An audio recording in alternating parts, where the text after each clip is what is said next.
Meus queridos irmãos, nós estamos expondo a Epístola de Judas e pela manhã nós fizemos a exposição dos versículos 12 e 13.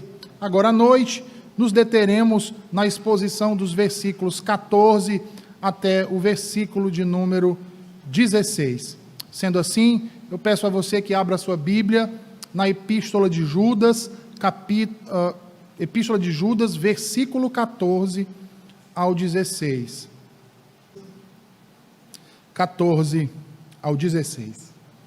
Assim diz o Senhor: quanto a estes, foi que também profetizou Enoque, o sétimo depois de Adão, dizendo: eis que veio o Senhor entre suas santas miríades, para exercer juízo contra todos, e para fazer convictos todos os ímpios, acerca de todas as obras ímpias que impiamente praticaram, e acerca de todas as palavras insolentes que ímpios pecadores proferiram contra ele.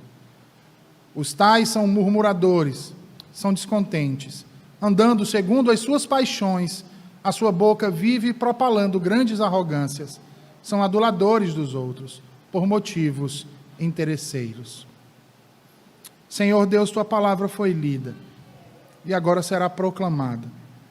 Fala aos nossos corações, Senhor, e nos transforma com o teu poder que nela reside. Em nome de Jesus. Amém e amém. Depois de mostrar o caráter dos falsos mestres através de uma série de metáforas, como nós vimos hoje pela manhã, Judas agora fala acerca daquilo que os aguarda. Observem no texto que o nosso autor vai então suscitar uma profecia que se encontra no livro de Enoque, um apócrifo, que, como já havíamos dito anteriormente, era uma literatura teológica muito conhecida no primeiro século. Alguns estudiosos vão dizer que Judas teve acesso a esse livro, escrito inicialmente em aramaico, e usou essa passagem traduzindo-a para o grego nessa epístola. No entanto, mais uma vez, meus queridos, eu quero ressaltar com vocês o fato de que a alusão ou a citação que Judas faz em parte dessa obra aqui em sua epístola não a torna uma obra canônica. Não faz dela uma obra que foi inspirada por Deus. No entanto, nós devemos atentar para o fato de que, ao ter copiado esse texto, significa dizer que Judas compreendeu a sua veracidade. Por isso, inspirado pelo Espírito Santo de Deus, ele então o traduziu para o grego e o utilizou nesta carta, fazendo dessa profecia palavra de Deus. Sendo assim, meus queridos, deixe sua Bíblia aberta e prossigamos então para o texto, a partir dos versículos 14 e 15, que dizem: quanto a estes, foi que também profetizou Enoque, o sétimo depois de Adão, dizendo: eis que veio o Senhor entre suas santas miríades, para exercer juízo contra todos e para fazer convictos todos os ímpios, acerca de todas as obras ímpias que impiamente praticaram, e acerca de todas as palavras insolentes que ímpios pecadores proferiram contra ele. Meus irmãos, acerca desse texto, nós precisamos destacar alguns pontos importantes antes de aplicá-lo. Em primeiro lugar, nós precisamos destacar que o apócrifo de Enoque era tido como uma obra de cunho teológico nos 2 séculos, antes e depois de Cristo, de muita importância. Em segundo lugar, nós precisamos destacar que o Espírito Santo tem liberdade de inspirar palavras tomadas de outras fontes e fazer delas palavra de Deus. Nós podemos ver isso no texto de Atos dos Apóstolos, capítulo 17, versículo 28. E ele faz isso, irmãos, porque o próprio Deus é quem está por trás de sua palavra, conferindo-lhe autoridade absoluta. Isso posto, então, prossigamos na exposição do texto que lemos há pouco. Texto esse onde Judas declara que, quanto aos falsos mestres, também profetizou Enoque. E aí, meus irmãos, notem, a Escritura nos fala, pelo menos, de duas pessoas chamadas por esse nome. Um é o primeiro filho de Caim, que Caim teve após ser banido por Deus e ser condenado a vagar pela terra.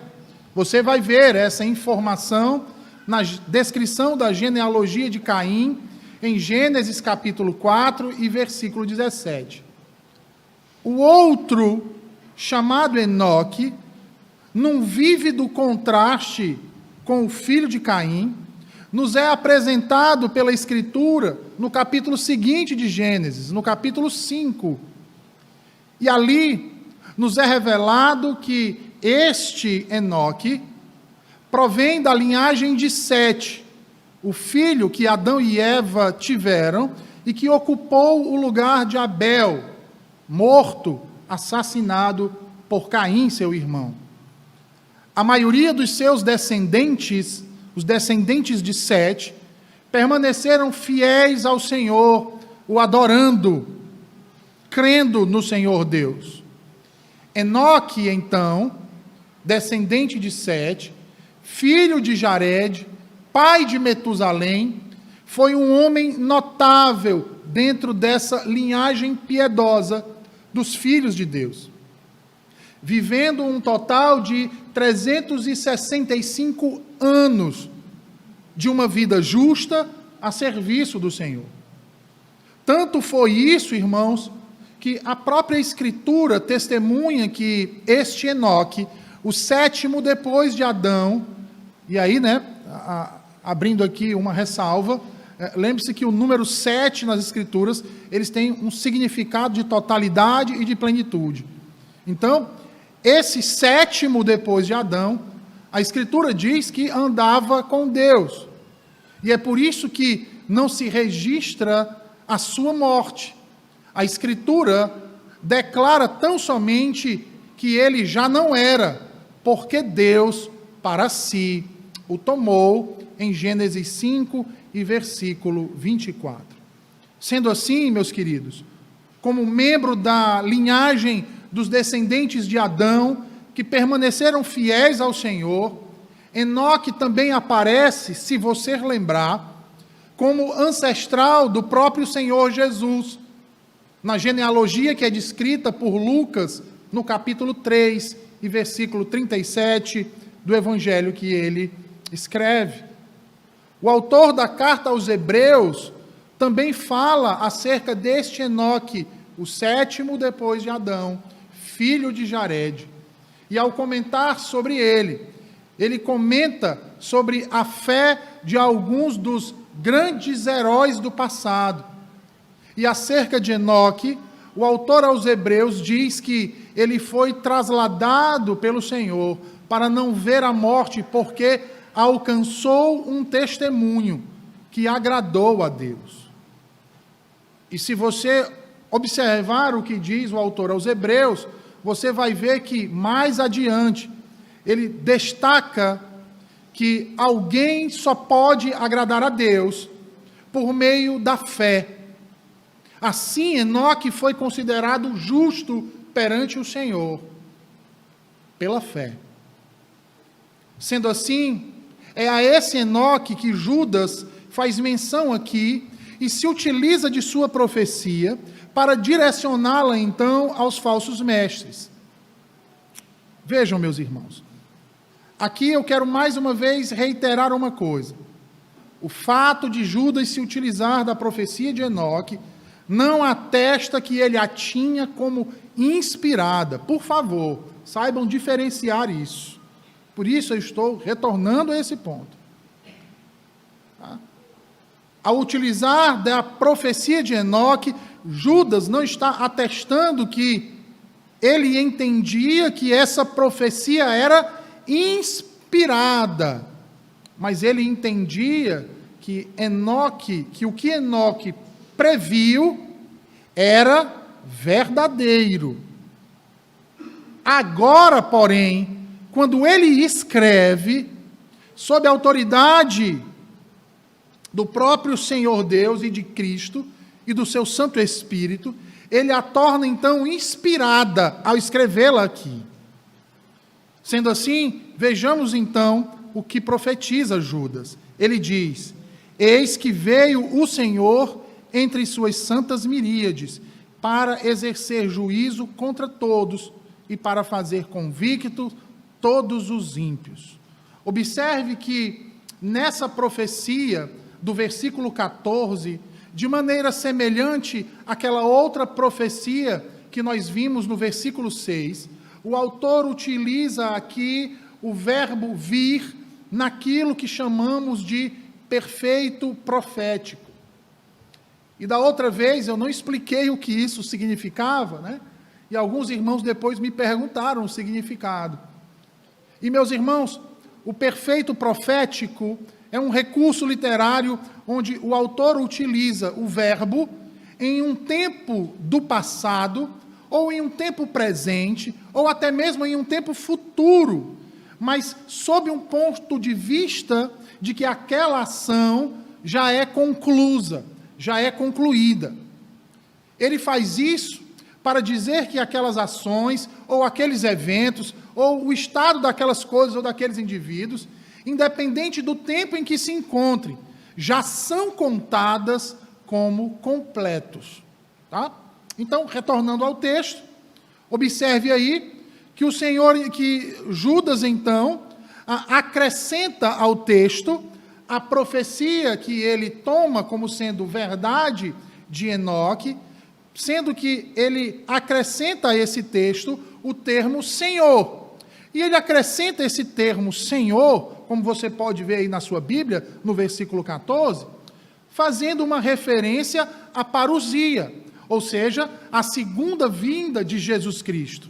E ao fazer isso, irmãos, Judas nos mostra que ele segue um método interpretativo bastante difundido no cristianismo primitivo, que era o método de aplicar textos de teofanias do Antigo Testamento à parousia, como nós podemos perceber, por exemplo, na utilização de textos como o de Isaías 40, e versículo 10, com Apocalipse 22, 12. Como nós vemos Isaías 63, versículos 1 a 6, sendo utilizado em Apocalipse 19, 13 e 15.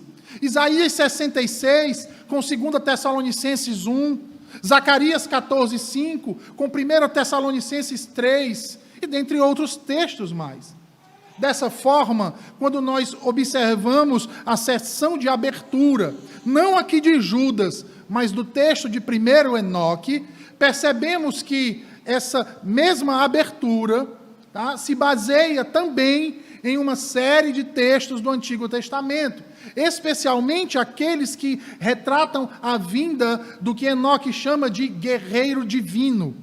Logo, nós temos aqui, irmãos, a razão de nosso autor ter tomado esse texto e o aplicado aqui em uma referência clara ao juízo que acontecerá na segunda vinda de Jesus Cristo.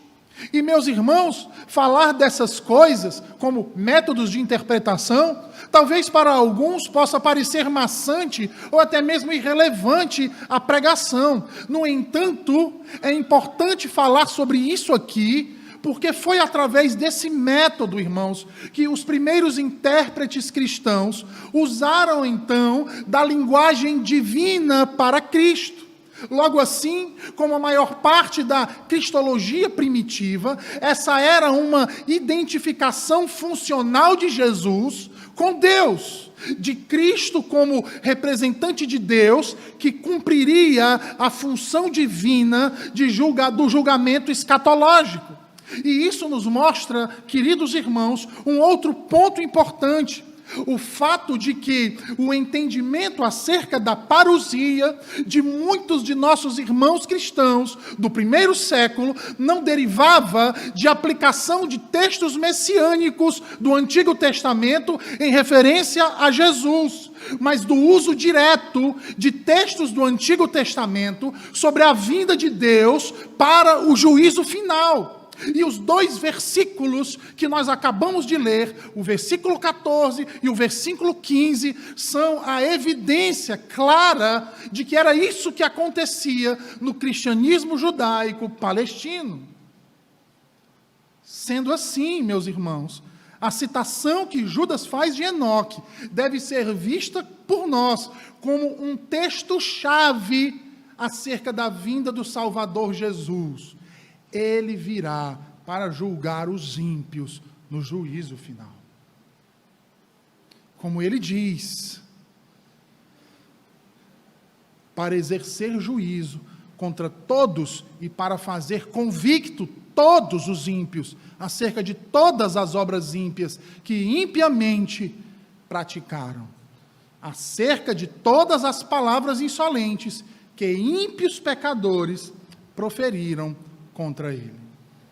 Note aí, irmãos, que nessa repetição enfática da palavra ímpio, o autor reitera a mensagem central de toda a sua epístola, que aqueles que se entregam à conduta ímpia, como fazem aqueles falsos mestres, são esses que sobrevirá o juízo de Deus. O juízo de Deus. Assim, meus irmãos, ao aplicar a profecia dos falsos mestres, Judas, então, retoma, em especial, a menção que faz às murmurações que os ímpios fazem contra o Senhor. E ele, então, destaca as palavras dos falsos mestres como aquelas de homens que não se submetem à vontade divina. Olha aí o que ele diz no versículo 16. Ele diz: os tais são murmuradores, são descontentes, andando segundo as suas paixões. A sua boca vive propalando grandes arrogâncias. São aduladores dos outros por motivos interesseiros.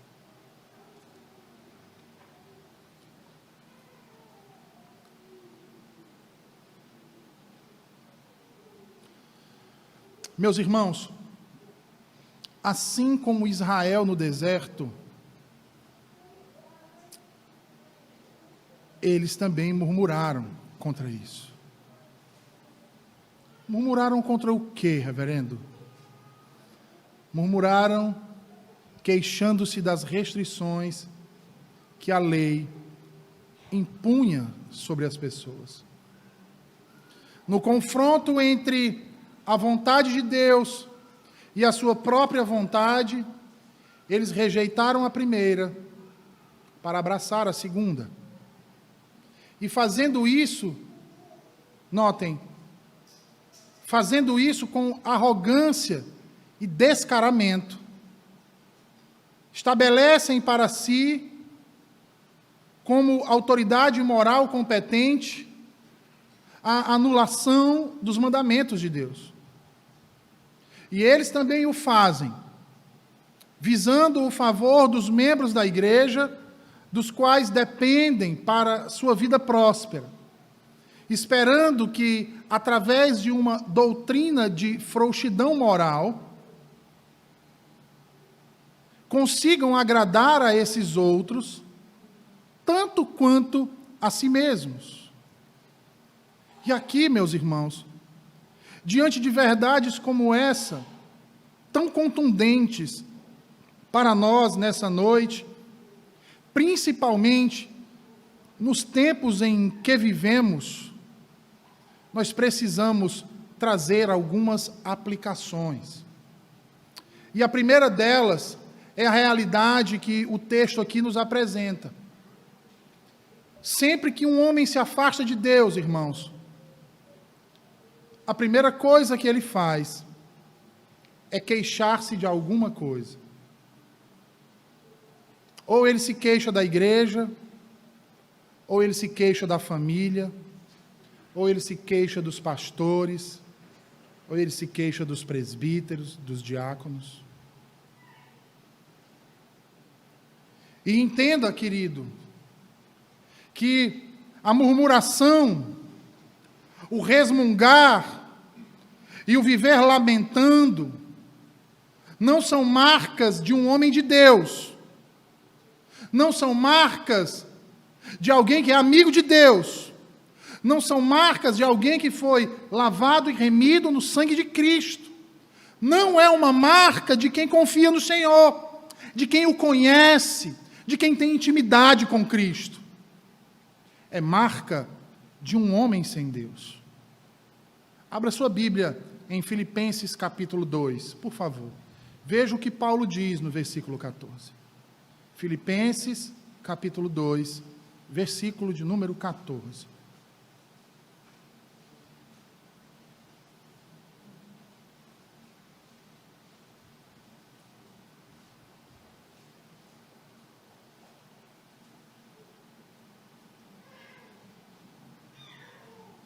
Veja, Paulo diz: fazei tudo sem murmurações nem contendas, para que vos torneis irrepreensíveis e sinceros, filhos de Deus inculpáveis, no meio de uma geração pervertida e corrupta, na qual resplandeceis como luzeiros no mundo. Eu vou repetir, tá, irmãos?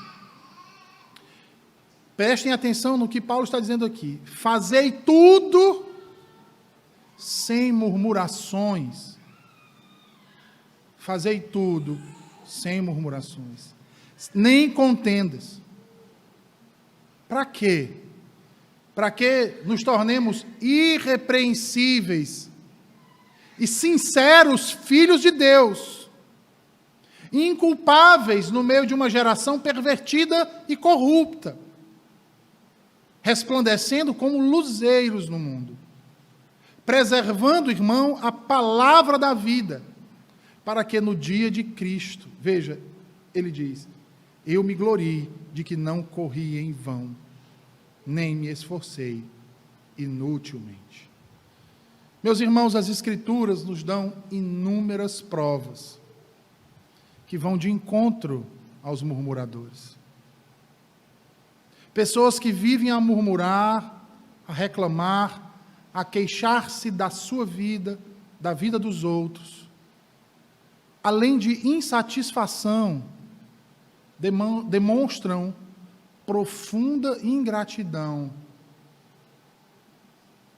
e não reconhecimento daquilo que Deus lhe dá de forma graciosa.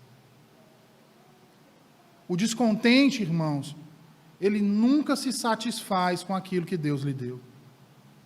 E é a marca dos tempos em que vivemos. As pessoas não estão satisfeitas com o que têm e nem ficam satisfeitas com o que não têm. E quando têm, aquilo que adquiriram também não as satisfaz. Porque são ímpios, irmãos. E a sua satisfação nunca será preenchida. Por nada. O descontente não se satisfaz com aquilo que Deus lhe deu. E que, portanto, é seu. Mas observe que ele vive ansiosamente a desejar exatamente aquilo que não lhe pertence. E sabe o que é isso, irmãos? Se você não sabe o que é isso, abra sua Bíblia em Êxodo capítulo 20 e versículo 17. Êxodo capítulo 20, versículo 17.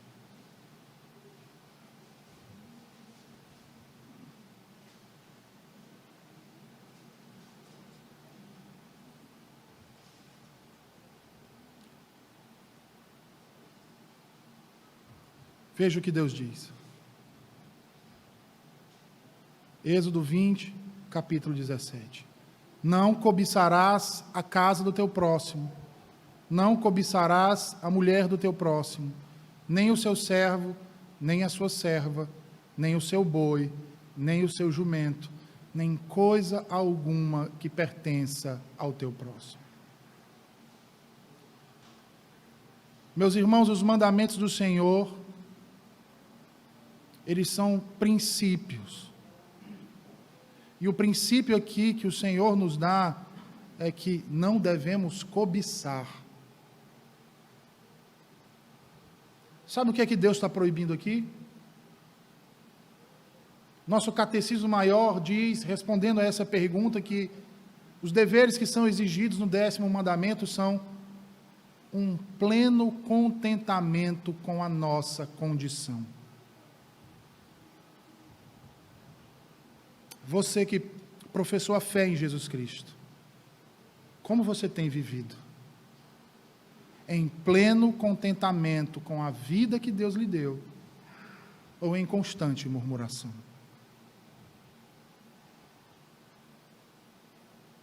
Pense nisso.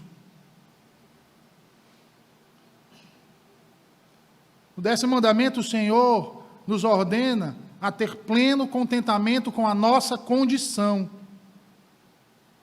Que condição, irmãos? De pecadores? Não.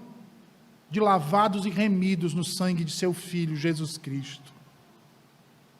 Em nossa condição de termos sido feitos filhos do Deus vivo.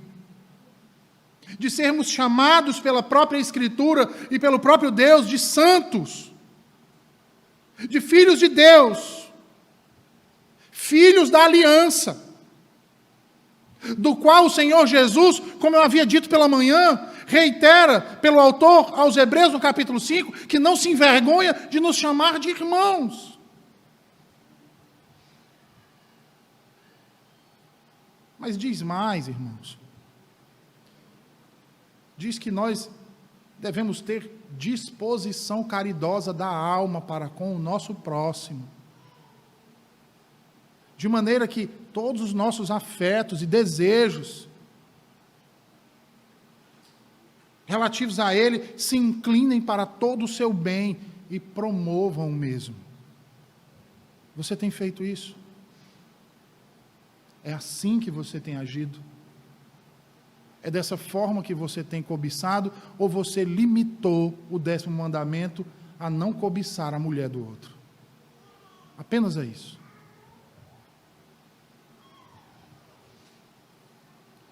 O autor aos Hebreus, no capítulo 13, irmãos, ele nos diz que a nossa vida, ela tem que ser vivida em contentamento com aquilo que temos.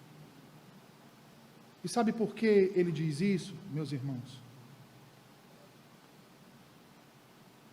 Ele diz isso porque é o Senhor Deus quem nos assegura que não nos deixará faltar absolutamente nada.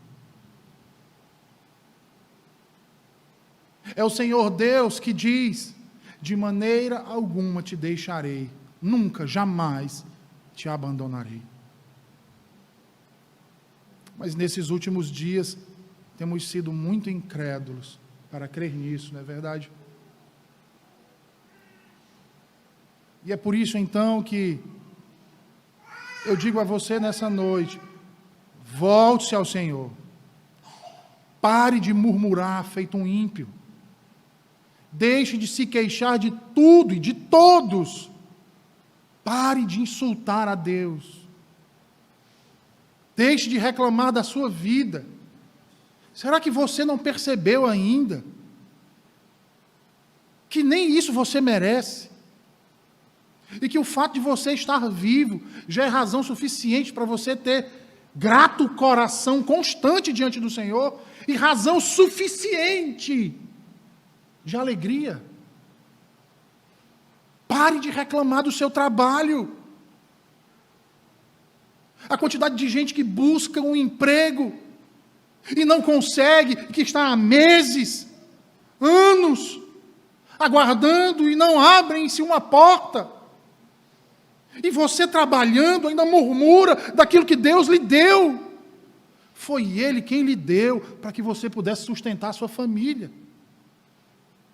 E Ele lhe deu, irmãos, não foi porque Ele lhe ache bonito, ou porque Ele ache você uma pessoa maravilhosa e cheia de méritos.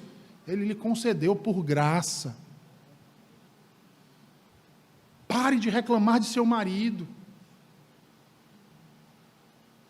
Ele foi a cabeça que o Senhor colocou na sua vida para conduzir a sua casa. Deixe de se queixar da sua esposa. Antes de você, outros a quiseram, mas o Senhor a separou para ti. Deixe de reclamar de seus irmãos, da sua igreja, do seu pastor. Olhe para você mesmo e responda. O que você merece? O que lhe torna um merecedor de algo? Pare de desejar aquilo que não lhe pertence. Acaso o Senhor deixaria de lhe dar algo que fosse bom, que fosse necessário e fundamental para que você pudesse viver de modo digno para a sua glória?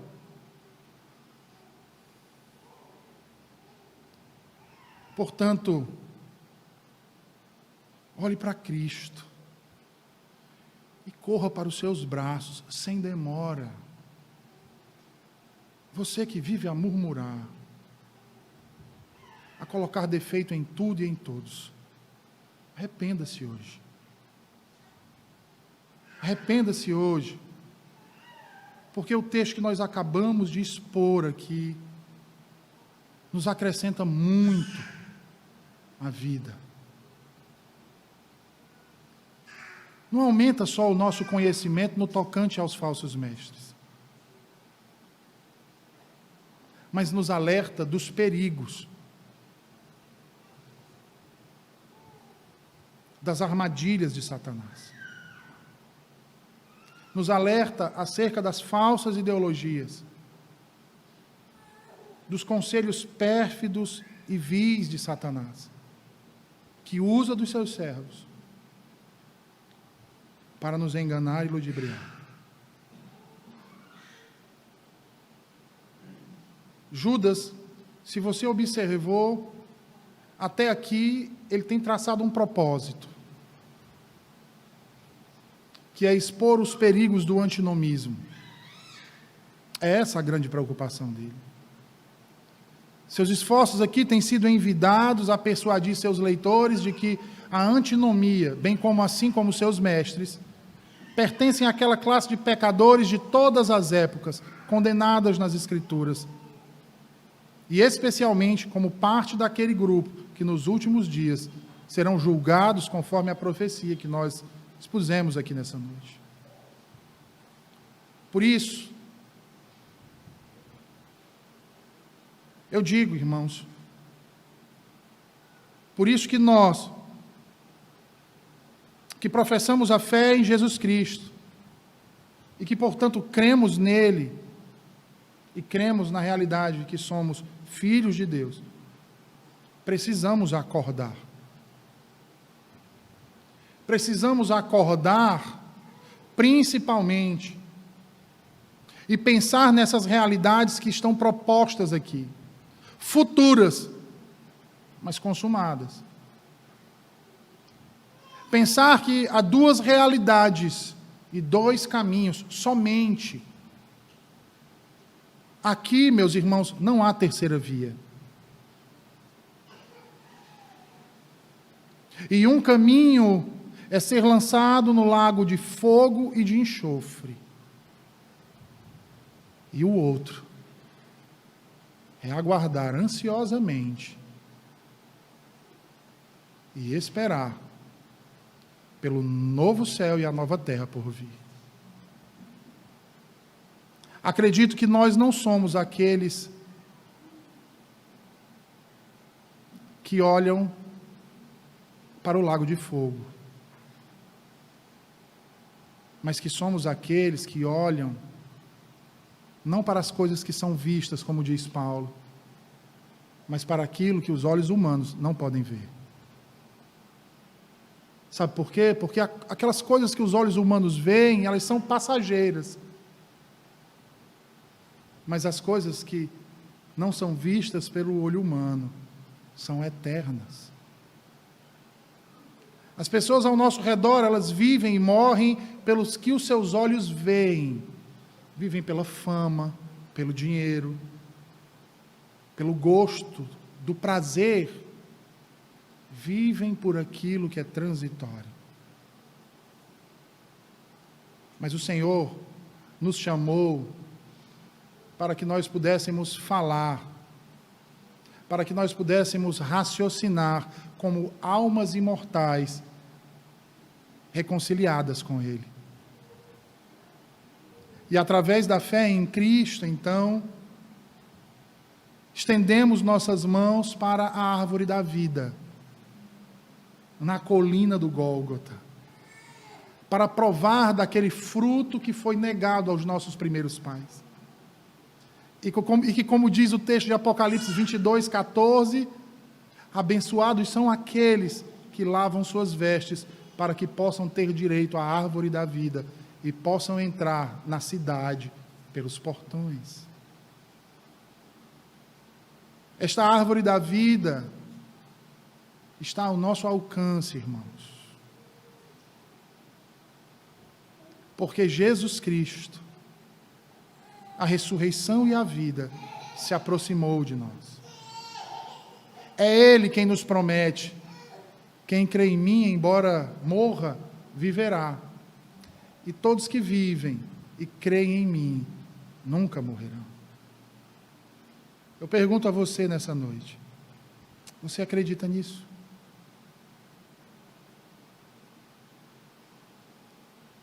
Se você crê nisso, o que você está esperando então para tomar do fruto da árvore da vida, que é Cristo e o seu Evangelho, e achar contentamento no bom Salvador?